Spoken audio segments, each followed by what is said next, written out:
നമസ്കാരം, എല്ലാ കൂട്ടുകാർക്കും സ്വാഗതം. ഇന്നത്തെ നമ്മുടെ റെസിപ്പി ഒരു അറബിക് റെസിപ്പിയാണ്, കബാബാണ്. സാധാരണ കബാബ് കനലിലാണ് ചുട്ടെടുക്കാറ്. കനലിലോ ഓവനിലോ ഒക്കെ ഗ്രില്ല് ചെയ്തെടുക്കും. പക്ഷേ നമുക്കിപ്പോൾ പാനിൽ ഉണ്ടാക്കാം. ഇത് വളരെ ഈസിയാണ്, പെട്ടെന്ന് തന്നെ ഉണ്ടാക്കാൻ പറ്റും. നമുക്ക് ഇഷ്ടമുള്ള മീറ്റ് വെച്ചിട്ടുണ്ടാക്കാം. അപ്പോൾ ഇതെങ്ങനെ ഉണ്ടാക്കണമെന്ന് നമുക്കൊന്ന് കണ്ടു നോക്കാം.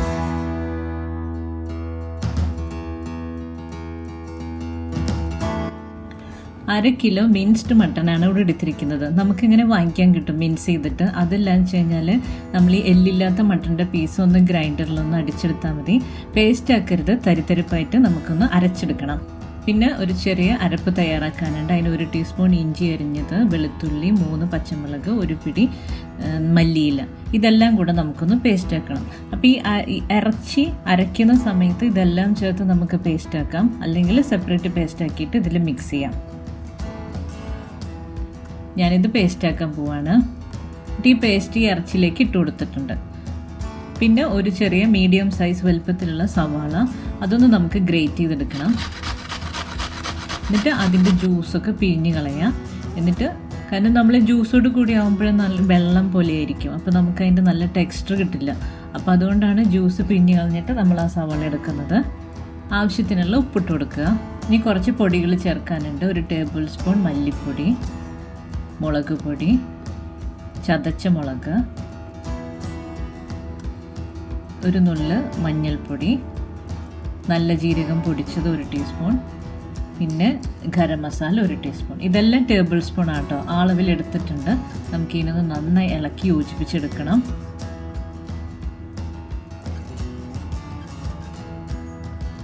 ഈ മസാലയൊക്കെ പരട്ടിയിട്ട് നമുക്ക് ഇതിനൊന്ന് 30 മിനിറ്റ് ഫ്രിഡ്ജിൽ വെക്കാം. അപ്പം എല്ലാ മസാലയും നന്നായിട്ട് ഇറച്ചിയിലങ്ങ് നമ്മൾ പിടിപ്പിച്ച് വെച്ചിട്ടുണ്ട്, തേച്ച് പിടിപ്പിച്ച് വെച്ചിട്ടുണ്ട്. ഇനി മൂടി ഫ്രിഡ്ജിൽ എടുത്തു വയ്ക്കാം. ഇങ്ങനത്തെ ബാമ്പു സ്റ്റിക്ക് ഉണ്ടല്ലോ, ഈ സ്റ്റിക്കിൽ നമുക്ക് ഉണ്ടാക്കാം. അപ്പോൾ 2 സ്റ്റിക്ക് വെച്ചിട്ട് നമുക്ക് എടുക്കാം. നമുക്ക് ഉണ്ടാക്കാൻ ആവശ്യമുള്ള ബാമ്പു സ്റ്റിക്ക് എടുക്കാം.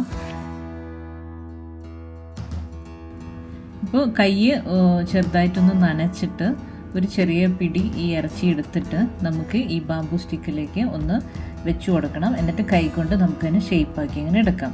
ഇപ്പോൾ 1 സ്റ്റിക്ക് എടുക്കുമ്പോൾ നമുക്കത് ബലം പോരാന്ന് തോന്നുകയാണെങ്കിൽ നമുക്ക് 2 സ്റ്റിക്ക് വെച്ചിട്ട് ചെയ്യാം. ഇത് ഞാനിപ്പോൾ 1 സ്റ്റിക്ക് എടുത്തപ്പോൾ ഇതിന് നമ്മുടെ ഇറച്ചിക്ക് വെയിറ്റ് കൂടുതലും സ്റ്റിക്കിന് വെയിറ്റ് കുറവായിരുന്നു. അടുത്തത് ഉണ്ടാക്കാനായിട്ട് 2 സ്റ്റിക്ക് ഞാൻ എടുത്തിട്ടുണ്ട്.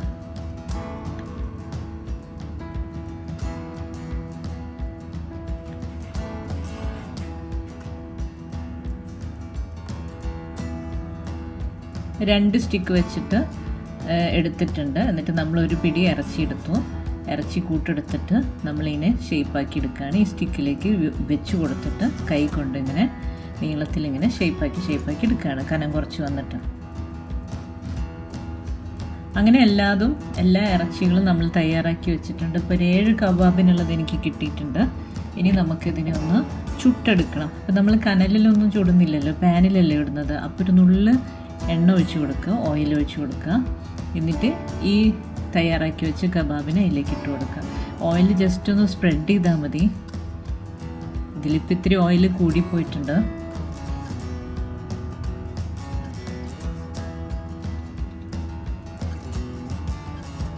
എന്നിട്ട് ഓരോ 3 മിനിറ്റ് കൂടുമ്പോൾ നമ്മളിങ്ങനെ തിരിച്ചും മറിച്ചിങ്ങനെ ഇട്ട് കൊടുക്കണം. ഇട്ടിട്ട് വേവിച്ചെടുക്കുക.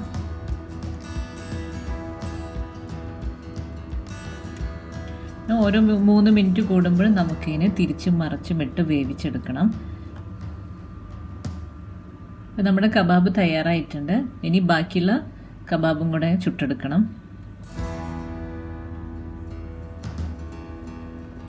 ഇപ്പം എല്ലാ കബാബും കൂടെ തയ്യാറായിട്ടുണ്ട്. ഇനി അതിൽ നിന്ന് സ്റ്റിക്ക് നമുക്ക് മാറ്റിയെടുക്കണം. പിന്നെ നമ്മൾ എന്താ ചെയ്യേണ്ടതെന്ന് വെച്ച് കഴിഞ്ഞാൽ, ഇതിപ്പം നമ്മൾ പാനിലല്ല ഉണ്ടാക്കിയത്. അപ്പോൾ ഒരു സ്മോക്കി എഫക്റ്റ് വരുത്താൻ വേണ്ടിയിട്ട് ഒരു ചെറിയ കനൽ ചുട്ടതോ, അതായത് ചാർക്കോളോ അല്ലെങ്കിൽ ചിരട്ടയുടെ ഒരു ചെറിയ പീസ് ഒരു പാത്രത്തിലേക്ക് എടുക്കുക. എന്നിട്ട് അതിലേക്ക് കുറച്ച് എണ്ണ ഒഴിച്ചു കൊടുക്കുക. അപ്പോൾ ഇതിങ്ങനെ പുകഞ്ഞു വരും. അപ്പോൾ ഞാനിവിടെ ഈ കബാബൊന്നും പാനിൽ വെച്ചിട്ടില്ല. നമ്മൾ ഈ കബാബെല്ലാം നിരത്തി വെച്ചിട്ട് ഈ പാത്രം കൂടെ വയ്ക്കുക, കനലയിലേക്ക് ഇടുക, ഓയിൽ ഒഴിക്കുക. എന്നിട്ട് അതിനൊന്ന് മൂടി വയ്ക്കുക. ഒരു 30 സെക്കൻഡ് മൂടി വെച്ചിട്ട് കഴിഞ്ഞാൽ നമുക്കെടുക്കാം. അപ്പോൾ ഈ കബാബിന് നല്ലൊരു സ്മോക്കി എഫക്റ്റ് വരും. പക്ഷെ ഞാനിത് ഇവിടെ അങ്ങനെ യൂസ് ചെയ്തിട്ടില്ല, കാരണം നമുക്കങ്ങനെ പുകച്ച് കഴിക്കണ്ടെന്ന് വെച്ചിട്ടാണ് ഞാൻ കുട്ടികൾക്ക് കൊടുക്കുന്നതുകൊണ്ട് ഞാൻ പുകച്ച് പുകച്ചില്ല. അപ്പോൾ നമുക്കിങ്ങനൊരു ഓപ്ഷനും കൂടി ഉണ്ട്. ഇതുപോലെ ചെയ്യുകയാണെങ്കിൽ നമുക്ക് ശരിക്കും റെസ്റ്റോറൻറ്റിൽ നിന്ന് കിട്ടിയ അതേ ഫീലും അതേ സ്മെല്ലും വരും. നമ്മുടെ കബാബെല്ലാം തയ്യാറായിട്ടുണ്ട്. നമ്മൾ സ്റ്റിക്കിൽ നിന്നെല്ലാം വേർപ്പെടുത്തി വെച്ചിട്ടുണ്ട്. ഇനി നമ്മുടെ ടേസ്റ്റി കബാബ് തയ്യാറായിട്ടുണ്ട്.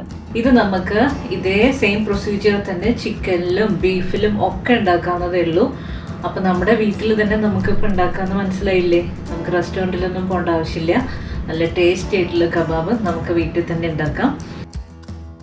അപ്പോൾ നമ്മുടെ കബാബ് എല്ലാവർക്കും ഇഷ്ടമായി എന്ന് വിചാരിക്കുന്നു. അടുത്ത റെസിപ്പിയുമായി ഇനിയും കാണാം. നന്ദി, നമസ്കാരം.